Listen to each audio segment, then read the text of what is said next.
को हम स्टार्ट करते हैं फॉलिक एसिड। फॉलिक एसिड जो होता है ये बी कॉम्प्लेक्स विटामिन है, इसको हम नाम देते हैं विटामिन B9। इसको स्टार्ट करने से पहले एक जर्नल सा प्रिंसिपल है, उसको हम देख लेते हैं। जितने भी वाटर सोल्यूबल विटामिन है ना, वाटर सोल्यूबल विटामिन सारे के सारे उसमें हमारे पास नॉन बी कॉम्प्लेक्स भी आ जाएंगे, और जो बी कॉम्प्लेक्स हैं ये दोनों आ जाएंगे। नॉन बी कॉम्प्लेक्स में सिर्फ विटामिन सी होता है। जो बी कॉम्प्लेक्स है इसमें B1, B2, B3, B5, B6, B9 and B12, ये सारे के सारे जो विटामिन हैं वाटर सोल्यूबल, ये प्रीकसर्स होते हैं, प्रीकसर्स ऑफ कोएंजाइम। मतलब जो वाटर सोल्यूबल विटामिन हैं ये इनएक्टिव फॉर्म होते हैं कोएंजाइम के।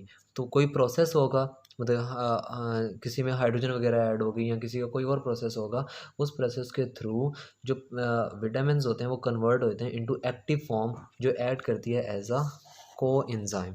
तो सारे वाटर सोल्यूबल विटामिन का यही काम है कि वो कोएंजाइम के तौर पर ऐड कर देंगे, और पहले वो इनएक्टिव फॉर्म में होते हैं।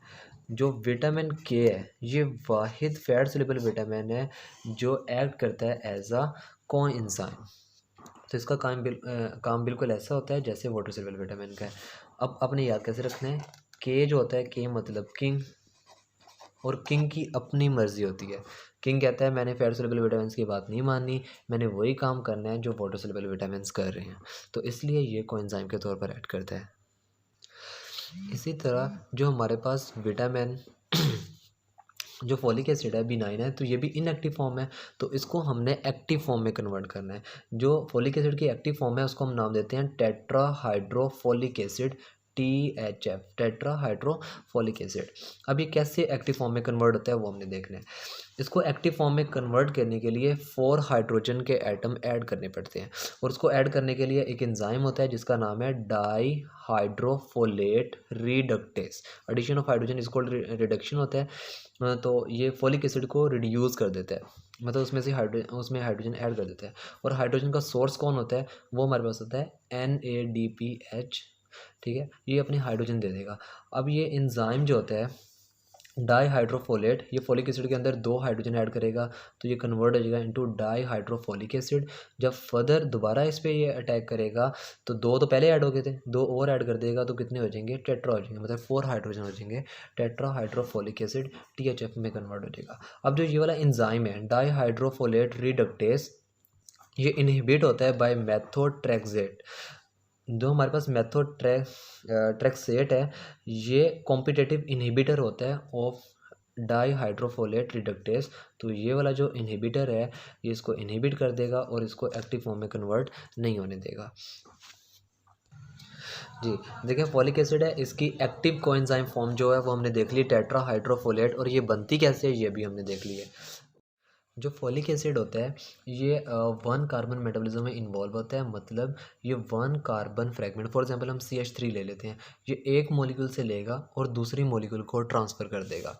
फॉर एग्जांपल ये 1 कार्बन फ्रेगमेंट लेता है from glycine, histidine and serine. ये 3 अमीनो एसिड है, इनसे 1 कार्बन फ्रेगमेंट लेगा और इंटरमीडिएट्स को प्रोवाइड कर देगा। वो इंटरमीडिएट्स जो आगे जाके क्या बनाएंगे, ये वाले कंपाउंड्स बनाएंगे, thymidine monophosphate TMP, purine nucleotide, pyrimidine nucleotide and amino acids. और आपको पता है ये वाले जो कंपोनेंट्स होते हैं 3, ये तीनों ये बिल्डिंग ब्लॉक्स होते हैं DNA के। तो जब फॉलिक एसिड की डेफिशिएंसी होगी ये कंपोनेंट नहीं बनेंगे, ये कंपोनेंट नहीं बनेंगे तो DNA नहीं बनेगा, DNA नहीं बनेगा तो सेल डिवाइड नहीं कर पाएगा। इसलिए फॉलिक एसिड की जब डेफिशिएंसी होती है तो ये इसके सिम्टम्स सबसे पहले उस सेल में आना शुरू होते हैं जो रैपिडली डिवाइड करता है। For example red blood cells हैं, तो रेड ब्लड सेल्स कॉन्टीन्यूसली हमारी बॉडी में फॉर्म हो रहे हैं। तो अगर फॉलिक एसिड की डेफिशिएंसी होगी तो RBCs नहीं बनेंगे, और अगर बनेंगे तो वो बहुत बड़े साइज़ के होंगे, वो हम आगे जाके देखते हैं। अब जो एक्टिव फॉर्म होती है इसकी THF, वो 3 फॉर्म में एग्जिस्ट करती है, और एक जो फॉर्म होती है वो एक स्पेसिफिक फंक्शन परफॉर्म करती है।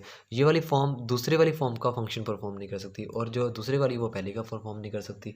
जैसे N10 फॉर्माइल है, इसका काम होता है प्यूरिन न्यूक्लियोटाइड की सिंथेसिस करना।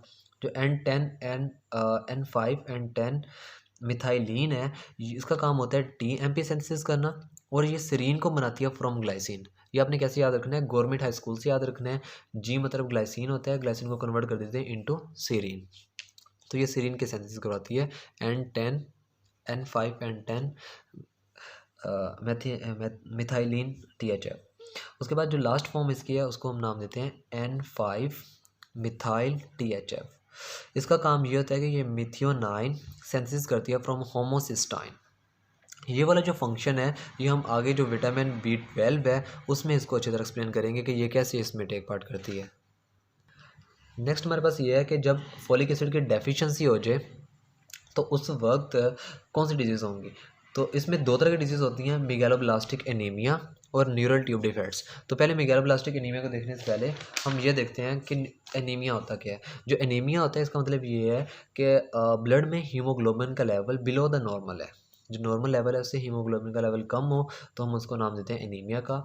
अगर वो एनीमिया हुआ है ड्यू टू न्यूट्रिएंट डेफिशिएंसी, एक या दो न्यूट्रिएंट की डेफिशिएंसी की वजह से हो तो उसको नाम देते हैं न्यूट्रिशनल एनीमिया। न्यूट्रिशनल एनीमिया को MCV की बेस पे 3 पार्ट्स में हम डिवाइड कर देते हैं, microcytic anaemia, normocytic anaemia and macrocytic anaemia. MCV की जो नॉर्मल वैल्यू होती है वो 80 to 100 माइक्रो क्यूबिक मीटर होती है। अगर 80 से कम है MC की वैल्यू तो उस एनीमिया को हम नाम देंगे माइक्रोसिटिक एनीमिया। माइक्रो मतलब छोटा होता है, सिटिक मतलब साइड सेल, जो सेल का साइज़ है वो 80 से कम होगा, RBCs का साइज़ जो होगा। ये होता है ड्यू टू आयरन डेफिशिएंसी।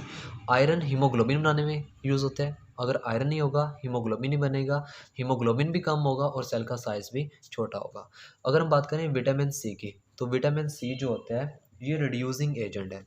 मतलब जो नॉन हीम आयरन लेते हैं वो Fe3 पॉजिटिव फॉर्म में होती है। इसको एब्जॉर्प्शन अगर हम करना चाहते हैं कि इसकी एब्जॉर्प्शन हो तो इसको Fe2 पॉजिटिव फॉर्म में कन्वर्ट करना ज़रूरी होता है और इसको कन्वर्ट करता है विटामिन सी। तो अगर विटामिन सी की डेफिशिएंसी होगी ये कन्वर्जन नहीं होगी और आयरन की एब्जॉर्प्शन नहीं होगी, आयरन एब्जॉर्ब नहीं होगा तो आयरन की डेफिशिएंसी हो जाएगी।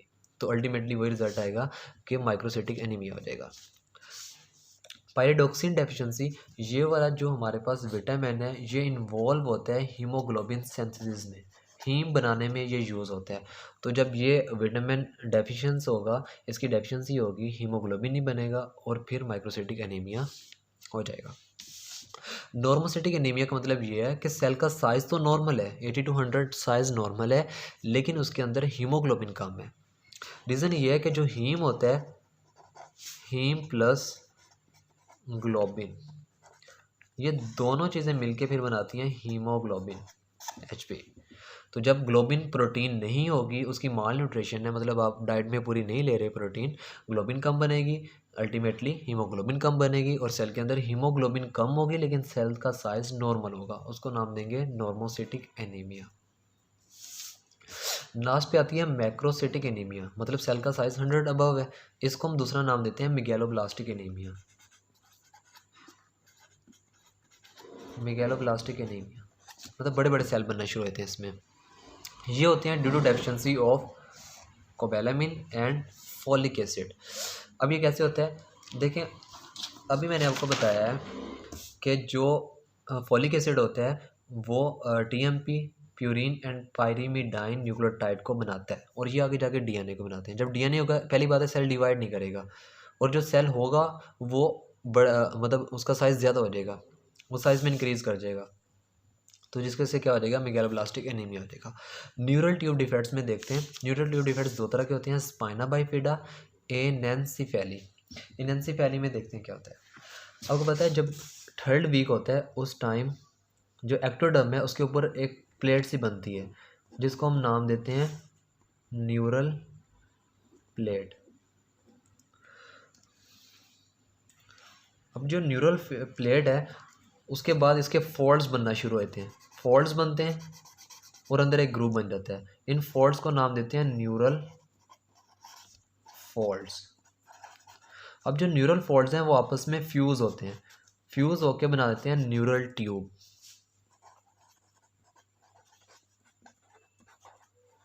Neural tube. अब हमने यहाँ पे क्या किया है, न्यूरल ट्यूब डिफेक्ट्स होते हैं। न्यूरल ट्यूब डिफेक्ट्स ये होते हैं कि जो ये न्यूरल फॉल्ट्स हैं, अगर ये सही तरह फ्यूज़ नहीं होते और कहीं पे ये ओपन रह जाता है, तो उसको हम नाम देते हैं न्यूरल ट्यूब डिफेक्ट्स का। अगर ये फ्यूजन जो सिफेलिक रीजन है, हेड वाला रीजन है, वहाँ पे सही नहीं हुई, तो फिर उसको नाम देंगे एनेंसिफेली। और अगर सिफेलिक रीजन के अलावा नीचे कहीं भी, मतलब ट्रंक में, लंबर रीजन में कहीं भी ये फ्यूजन डेफिशिएंट रह जाती है, तो उसको नाम देते हैं स्पाइना बाइफिडा का। अब देखा क्या गया है कि अगर फोलिक एसिड की डेफिशिएंसी हो जाए, तो न्यूरल फ्यूल डिफेक्ट्स जो होते हैं वो ज़्यादा होते हैं। न्यूरल ट्यूब डिफेक्ट्स ज़्यादा होने शुरू होते हैं जब फोलिक एसिड की डेफिशिएंसी होती है। अगर कोई वुमेन प्रेग्नेंट है, वो फोलिक एसिड अपने डाइट में लेती है, तो न्यूरल ट्यूब डिफेक्ट्स जो होते हैं वो कम हो जाते हैं। इनका जो इंसिडेंस है वो कम हो जाता है। अब ये लेना कब चाहिए? आपको पता है जो ये न्यूरोलेशन होती है, ये थर्ड वीक में होती है। न्यूरोलेशन का प्रोसेस जो होता है, ये जो न्यूरल ट्यूब वगैरह बनती है, ये थर्ड वीक में जाके कंप्लीट होती है। तो मतलब आपने जो फर्स्ट ट्रिमस्टर होता है, मतलब जो शुरू वाले वीक्स होते हैं, उनमें फोलिक एसिड जो है वो डाइट में लेना चाहिए। और ये वो वाला पीरियड होता है जिसमें वुमेन को पता भी नहीं होता कि वो प्रेग्नेंट है या नहीं है।